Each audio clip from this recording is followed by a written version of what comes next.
Trapézio, conhecido mundialmente como acumulador de tensões, principalmente o trapézio superior, que é conhecido como trapézio descendente, e ali acumula tensões. Mas o trapézio inteiro acumula tensões. O trapézio médio causa muita tensão na borda medial da escápula, alguns nódulos na borda medial da escápula, o que atrapalha a movimentação do ombro. Então, o trapézio completo, desde o descendente até o ascendente, ele causa alguns problemas. Por mais que ele seja um músculo só, com feixes em 3 direções, ele tem apenas uma inervação. Mas, por conta da orientação da fibra, a gente pode e deve orientar o movimento de maneira diferente. Porém, todo o movimento do trapézio está diretamente relacionado à escápula. E aí, às vezes, vou fazer um tratamento bom, o problema pode ser corrigido através do trapézio. Ou às vezes, o trapézio está atrapalhando a correção ou o tratamento desse ombro. E aí, o que a gente precisa fazer? Primeiro de tudo, identificar onde está o trapézio. Aqui vou pegar um slide. Identificando onde está o trapézio, por isso superficial, é fácil de identificar, a gente precisa entender onde estão as fibras ascendentes, onde estão as fibras transversais e onde estão as fibras descendentes. Então, a parte de falar dos nódulos de qual parte da escápula? Borda medial. Então, aqui assim, ó, fica os nódulos aí à frente. Então, eu preciso conseguir identificar a posição das fibras desse trapézio para eu tentar resolver esse problema, principalmente de nódulos. Essa posição da imagem é ótima para identificar o trapézio.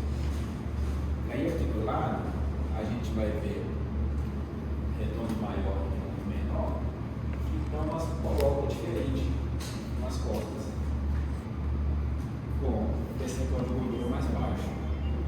Quando não está tão baixo assim o percentual de gordura, a gente precisa apalpar para ter certeza de onde está esse trapézio. E aí a gente começa essa palpação através da escápula. Pela escápula é muito mais fácil de fazer essa palpação. A gente acha a escápula, vai no ângulo inferior dessa escápula, segue a borda medial, mais ou menos no meio da borda medial estará as fibras transversais do trapézio. Ah, professor, não estou conseguindo achar o ângulo inferior da escápula. Vai a mão para trás. Vai a mão para trás, a escápula vai alar, o alamento da escápula, a borda medial desgruda das costelas, ela vai fazer um alamento, você acha ali a escápula, a borda medial, você acha o trapézio. Presta atenção. Esse trapézio médio, a gente acha ele mais ou menos no meio da escápula, certo? E aí, quando ele vai subindo, ele continua na transversal. Porém, quando ele vai descendo, rapidamente ele já fica ascendente. Então, às vezes dá uma confusão, e aí eu estou aqui embaixo fazendo uma massagem, fazendo uma liberação na transversal. E ele já não está mais na transversal. Porque aí já tem o grande dorsal que vem nesse sentido, e as fibras ascendentes do trapézio estão aqui, mais no meio.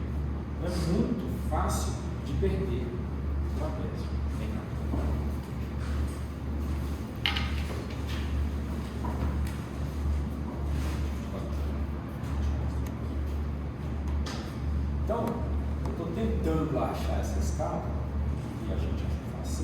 mas não estou conseguindo. Coloca a mão para trás. Aqui, ó. Na hora ela pulou para fora. É automático. Pulou para fora.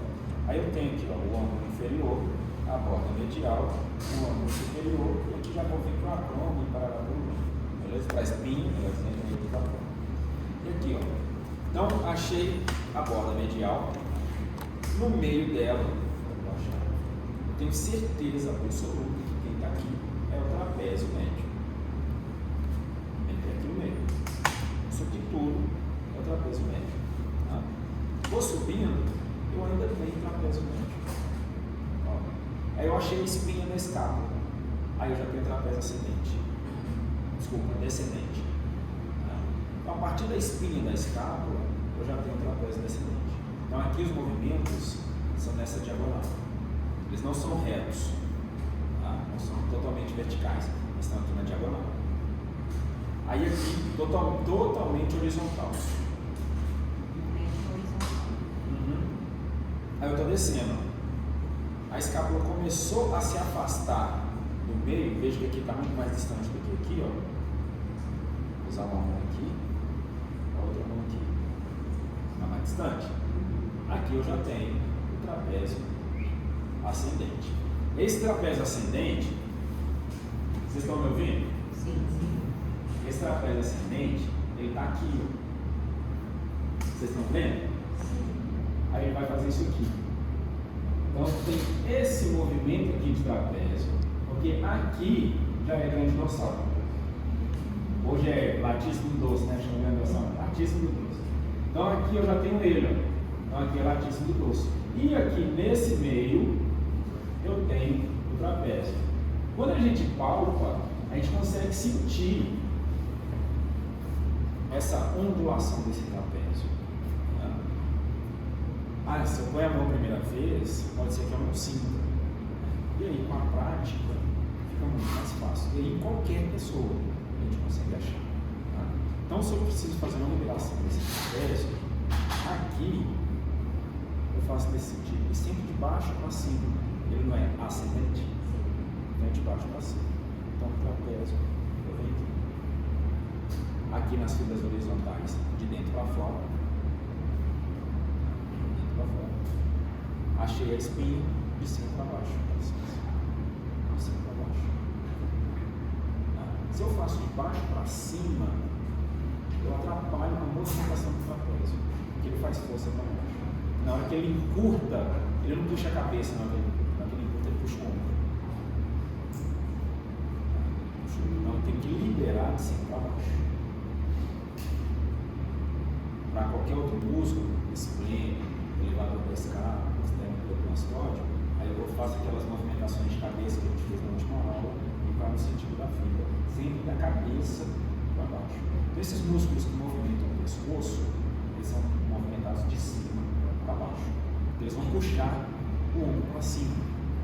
Tá? Vão puxar a costela, vai puxar a clavícula, vai puxar a escápula, vão puxar para cima, liberar os ombros de cima para baixo. Aqui de dentro para fora. Tá? E aqui embaixo, de baixo para cima. Beleza?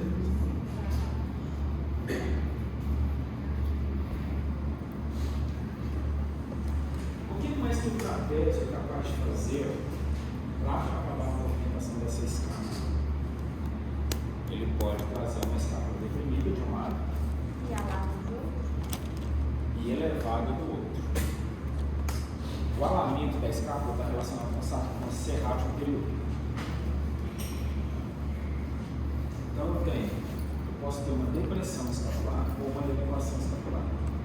Aí a gente já falou disso. Como é que eu sei? Eu acho que a gente já falou já. Como é que eu sei que o ombro está deprimido ou elevado? Falou, pô. Na linha da C7. Falei não? Falei, ué. Falei. A gente acha a C7 e o acrônimo está na linha dela.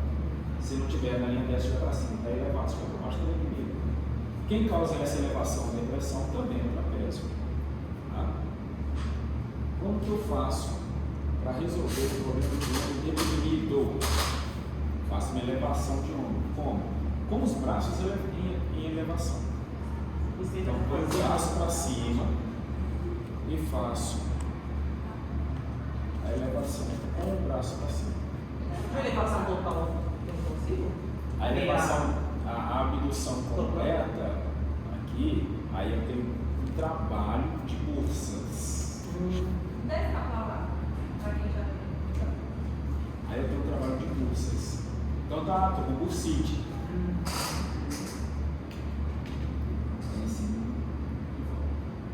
A gente tem que entender o seguinte: exercícios fisioterápicos não são exercícios de fortalecimento. Uma coisa é uma coisa, outra coisa é outra coisa. Exercícios fisioterápicos são exercícios de tratamento.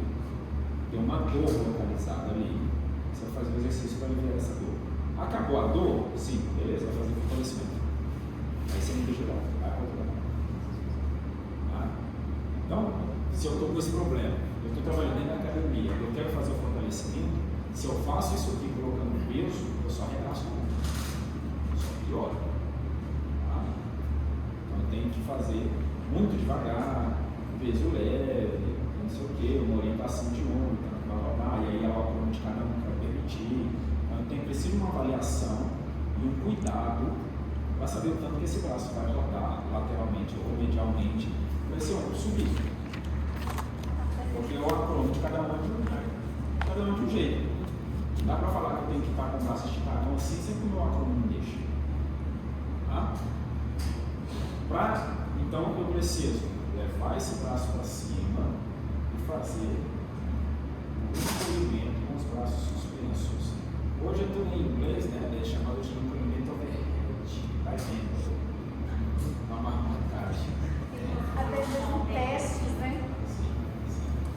E séries longas. Tá? Séries longas. Para a escápula deprimida, para a escápula encurtada, elevada, né, que eu tenho aí um trapézio e a outra turma ele é em encurtamento, você sabe quem é a outra turma, né? Elevador da escápula, externo plasmático e espelho da cabeça. Está todo mundo encurtado, por isso que eu tenho um ombro assim. Se for só o trapézio encurtado, esse ombro não fica aqui não. O trapézio ele faz uma rotação da escápula, ele roda para cima. Ele não eleva para cá, ele roda. Então, toda vez que eu abro o braço, quem roda a escápula aqui é o trapézio. Tá? Então, se eu tenho um ombro elevado, eu não tenho encurtamento de trapézio. Eu posso ter encurtamento de trapézio, só que os outros músculos estão muito mais encurtados que ele, principalmente o elevador da escápula. Aí, para eu melhorar esse ombro elevado, eu já tenho que fazer a remada posterior. Aí é segurar a barra aqui atrás, fazer essa barra passar da bunda e empurrar ela para baixo. Agora eu assim, aí esse ombro. Então, repetindo, não é simplesmente que a pessoa está assim, ó, que eu sei que eu tenho esse ombro deprimido. Eu tenho que avaliar para saber se é esse que está deprimido ou outro que está elevado. Avaliação a partir de C7. Acrônimo na altura de C7. Como é que eu sei que tem a C7? Você palpa, segura, roda a cabeça. Se mexeu, você desce. Se mexeu, você desce. Se não mexeu, você volta. Tá? Então a última vértebra que mexe é a C7. Beleza? Vai rodar a cabeça lá. Bom, serrátil com alamento. Então, o alamento da escápula, novamente, é o afastamento da borda medial das costelas. Quando a gente escreve bonitinho, a gente fala gradil costal, a gente fala costelas. Porque dá a impressão que as costelas estão na frente. Aqui na frente é só cartilagem. Então, a gente fala bonitinho, é gradil costal. E aí eu tenho esse desgrudamento, que é o alamento. Para eu grudar essa escápula de novo nas costelas, eu preciso encurtar o serrátil. Serrátil anterior.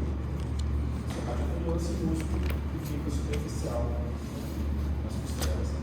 Eu tenho que encurtar. Como que eu encurto esse serrátil? Fazendo uma retração escapular.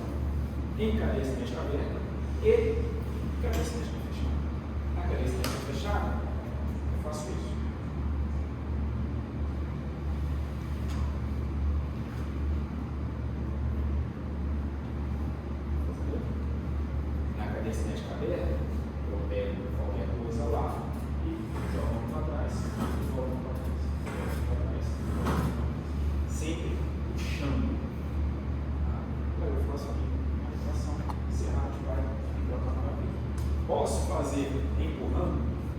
bem.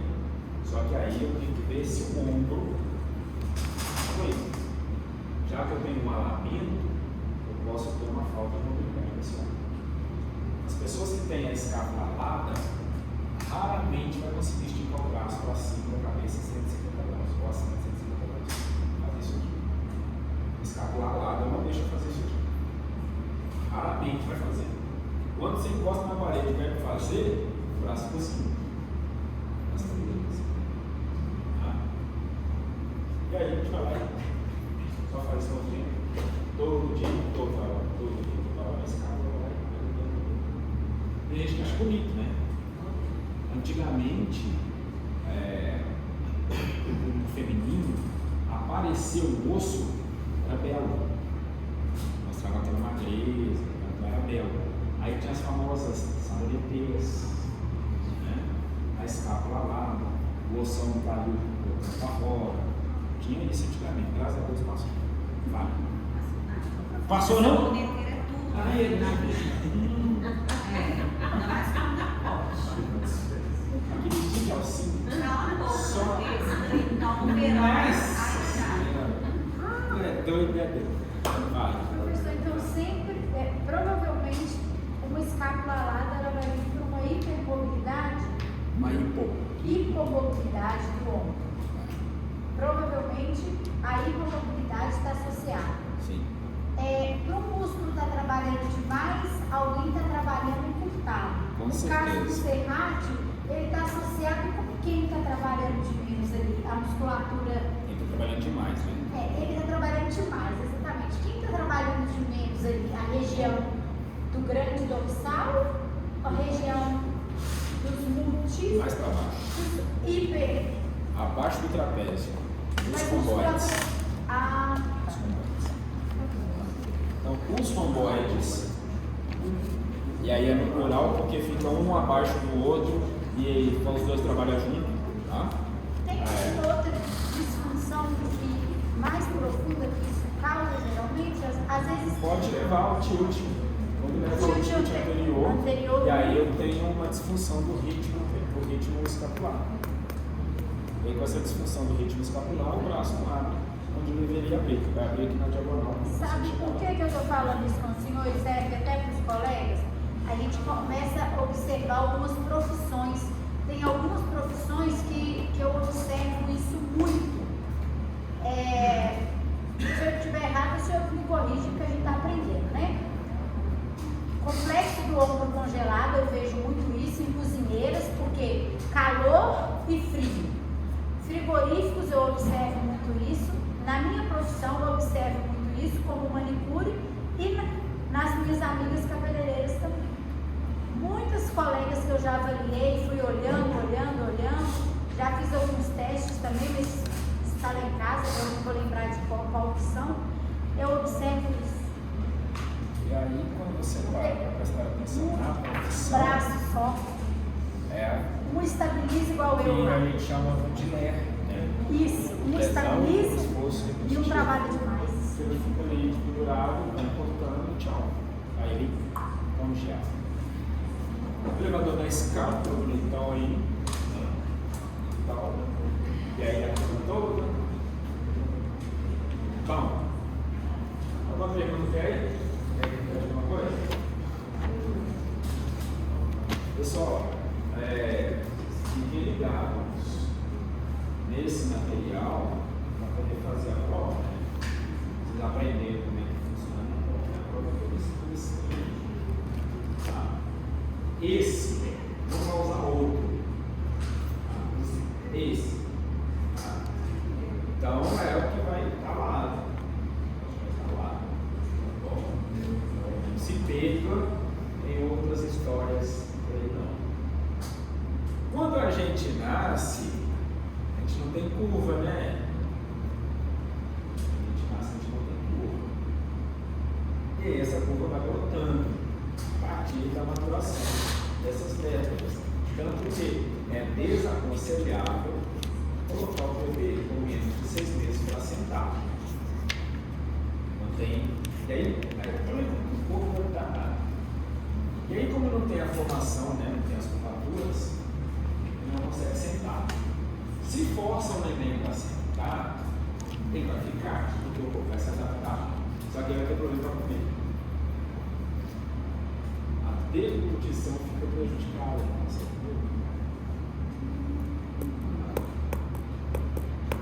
E aí, o que ele for comer vai ser só aquilo que é gostoso. Sabe aquelas comidas palatáveis? Ah, eu estou comendo um doce de sobremesa? Ah, não dá. Ninguém morreu por causa disso, né? Vai morrer. Aí vai dar. Aí ele aprende que aquele doce ou aquela gordura é gostoso, o cérebro memoriza e quer saber outra coisa. Aí não vai. Não, ainda é infantil, então Não, ainda excelente. Mas aí quando cresce, fica com aquilo ali, fica o famoso paladar infantil. São aquelas pessoas que têm dificuldades imensas para comer qualquer outra coisa que está fora do paladar dela. Você tem que experimentar. Mas então, não se deve colocar os bebezinhos para se sentar antes dos 6 meses de idade. É por isso que a alimentação fora do leite materno começa aos 6 meses, que é o tempo de formação de curvatura da coluna. E aí a gente tem que fazer o prime time para o bebê aprender a sustentar coisa na cabeça. Se a nossa coluna fosse reta assim, nós adultos não sustentaríamos o peso da cabeça. Já que a cabeça pesa entre 3 e 4 quilos só. O peso da cabeça é muito pequeno, 3 a 4 quilos, isso é pouco. Mas se a coluna fosse reta, a gente não suportaria o peso da cabeça. Por isso que o bebezinho, você põe ele em pé, ele despenca. Não é porque a cabeça dele não. Porque eu estou totalmente proporcional, a cabeça é grande. E aí vai dando tempo das curvaturas ele se formando. Ele tem que fazer exercício para nascer, para fortalecer a musculatura e firmar essas curvaturas. Quando essas curvaturas estão quase formadas, vem a necessidade do engatinhar. Então, quem anda antes de engatinhar, achando que está no lucro, não. Vai no prejuízo. O ato de engatinhar é muito bom para o quadril, muito bom para a coluna, muito bom para a cintura escapular. Então precisa acontecer o engatinhar. A gente sabe que tem neném que engatinha de um jeito trabalhado, engatinha com a perna só, vai meio que arrastando, cada um de um jeito. Mas é interessante você chegar lá e coordenar para ele aprender a engatinhar do jeito que se deve. E aí as curvaturas vão se formando e os óculos vão ficando no lugar que vão ficar. Tudo certo, cresce, beleza, vai ter problema de coluna, A questão de agora não está usando mais caminho, está usando aquele negócio dessa tem algumas coisas.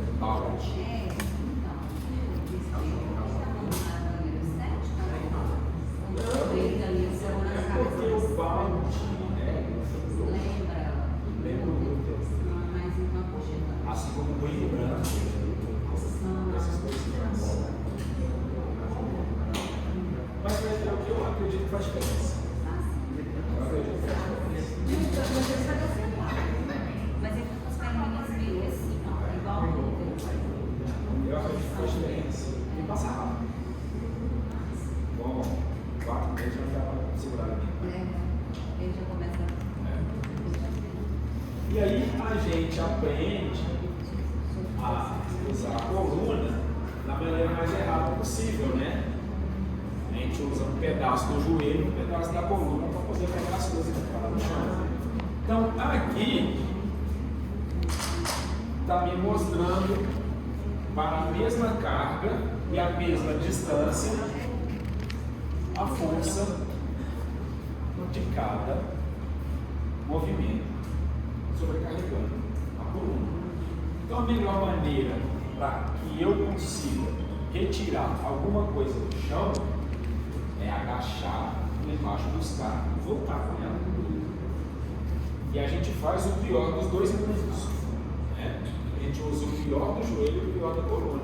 A gente vai um pouquinho no joelho e um pouquinho na coluna e perde também e acha que está tudo bom. Está estragando o joelho e a coluna. ao mesmo tempo. Então, precisa pensar nisso aí. Aqui a diferença entre ficar em pé e ficar sentado. Acredito que eu já falei isso para vocês, mas o nosso corpo não foi feito para ficar sentado. Né? Então, qualquer jeito que estiver sentado, está ruim. O menos pior é a 110 graus. Colocar aqui no lado do taxista com o pé esquerdo no lado Taxista não, qualquer pessoa que pé esquerdo no acelerador e o braço pé direito na na embreagem. embreagem. E o braço Muito em cima do volante. muito. Vai ficar 110 graus. Então, o que deixa a sua coluna mais confortável com você sentado é a 110 graus. E aí eu tenho uma compressão muito menor, principalmente na região lombosacra. Beleza? E aqui, o que acontece principalmente com esse quadril? Porque quem fecha o quadril exteriormente é o saco, logo reflete na coluna. Essa movimentação de estar sentado, como que isso é prejudicial?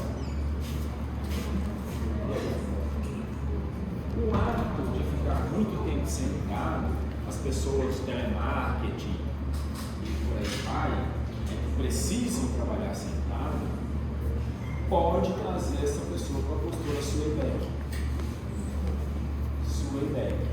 A postura Suebeck, ela te deixa com o pescoço protuso, o ombro protuso, cifose torácica aumentada, hipolordose lombar, quase numa retificação, tá? E joelho fletido. Então ela te deixa mais ou menos assim. Mais ou menos ela te deixa assim. Nasce uma barriga e não sai nunca por causa da postura. Quando você sai dessa postura e volta ao normal, as coisas voltam ao seu lugar de origem. E até o corpo passa a ficar bonito novamente. Cifose. Então tudo levando ao aumento da pressão dos discos intervertebrais. Eita, aí lasca, né? Aí lasca, cara. Aqui, ó, é um banco romano. Um banco não, uma mesa romana. E a pessoa em questão está fazendo uma hiperextensão de tronco. Lá dentro para baixo, ó, a cabeça dela aqui, ela sobe, fazendo hiperextensão de tronco, associada à extensão de quadril. Então aqui, para eu fazer uma análise cinesiológica, a osteocinemática é a extensão de quadril, ó, de tronco, extensão de tronco. Qual plano acontece a extensão de tronco? Plano sagital. Qual o eixo do plano sagital? Lado e lateral. Qual a cadeia cinemática desse movimento? Cadeia cinética aberta ou cadeia cinética fechada? Aberta. Ah, é? É mesmo? Não, a gente aprendeu esse lance de cadeia. Fechada. Eu tenho os membros em movimento trazendo a cadeia cinética aberta. Os membros fixos trazendo a cadeia cinética fechada. Então aqui eu tenho uma cadeia cinética fechada. Rapidamente, numa biomecânica, que é de onde veio essa história de cadeia cinética aberta e cadeia cinética fechada, é muito mais complexa do que falar que o braço mexe, a cadeia aberta, o corpo mexe, a cadeia fechada. Tá? Não é simples assim. Quando a gente fala de cadeia cinemática, é mais ou menos isso aqui.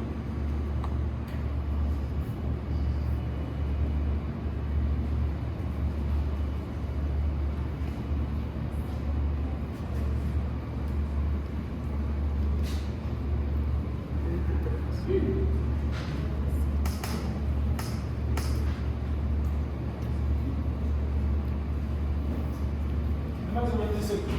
Tá? E aí eu tenho uma pressão aqui, uma pressão aqui.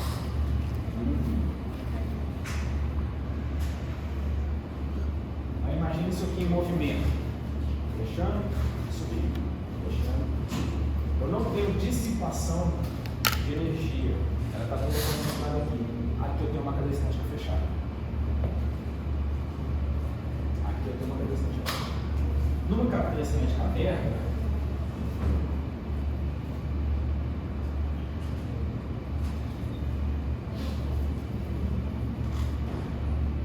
Esse primeiro desenho é uma cadeia cinética fechada.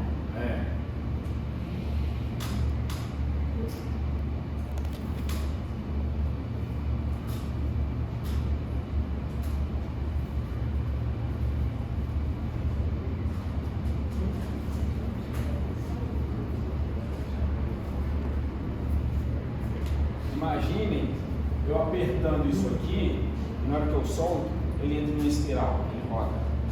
Aí eu tenho dissipação de energia. Aí aqui é a cadeia cinética aberta. Então é muito mais complicado do que falar que isso aqui é a cadeia cinética aberta e isso aqui é a cadeia cinética fechada. Num olhar desse aqui, eu pego uma barra, coloco ela acima da cabeça, aí eu estou em cadeia cinética fechada. Eu pego os halteres, coloco aqui do lado, tem cadeia cinética aberta. Então é muito mais complicado. Então deixa pra lá, deixa só o braço e a perna mexendo, cadeia aberta, o tronco mexendo, cadeia fechada, e tá tudo certo. Mas se for exercício contra a parede, por exemplo, eu não tenho dissipação de energia. Ah não? A parede faz força contra você não? Não, então, realmente eu tenho uma complexo, É muito chato isso. Chato não. Difícil. complexo, É difícil. Então aqui eu tenho uma cadeia cinética fechada, ok? Artrocinemática.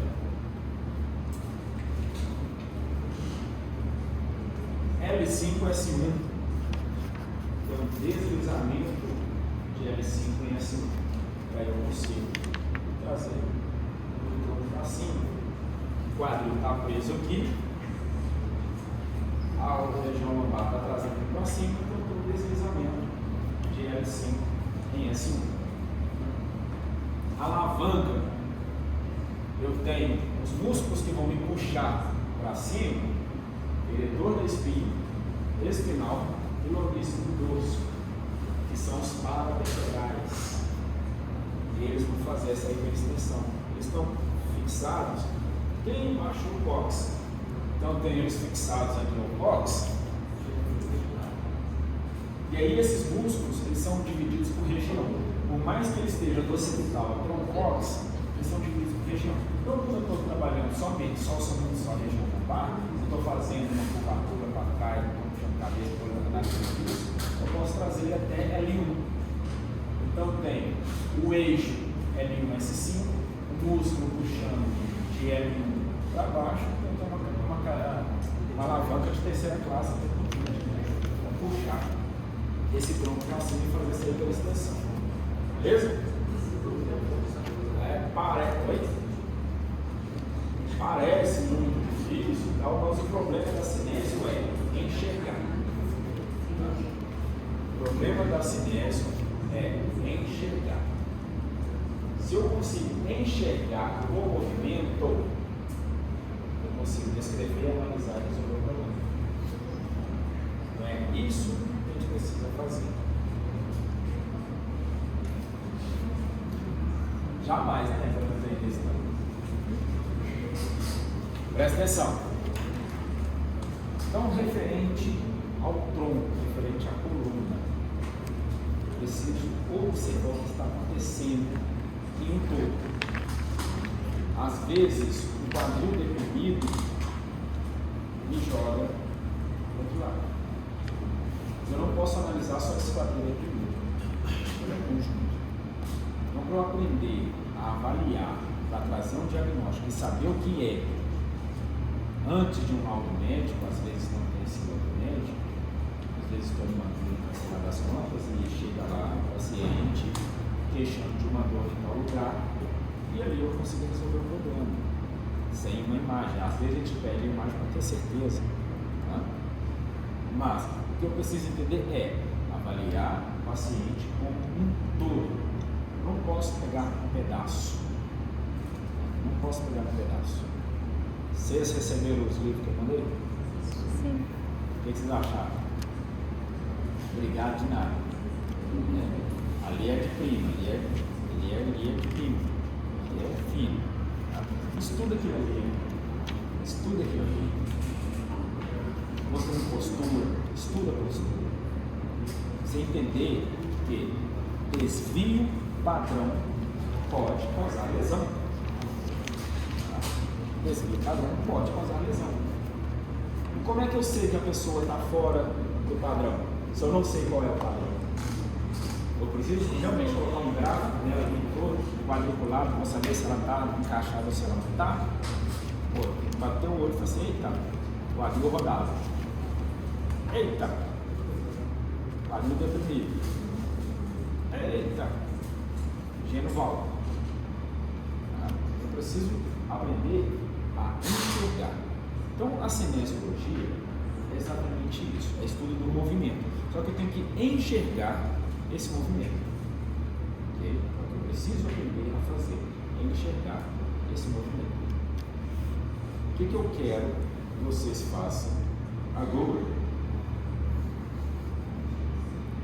Descubram nos seus colegas, e aí o seu colega vai descobrir em você, a quanto anda a sua coluna. Normalmente é só com a coluna. Esquece quadril, esquece joelho, esquece tornozelo.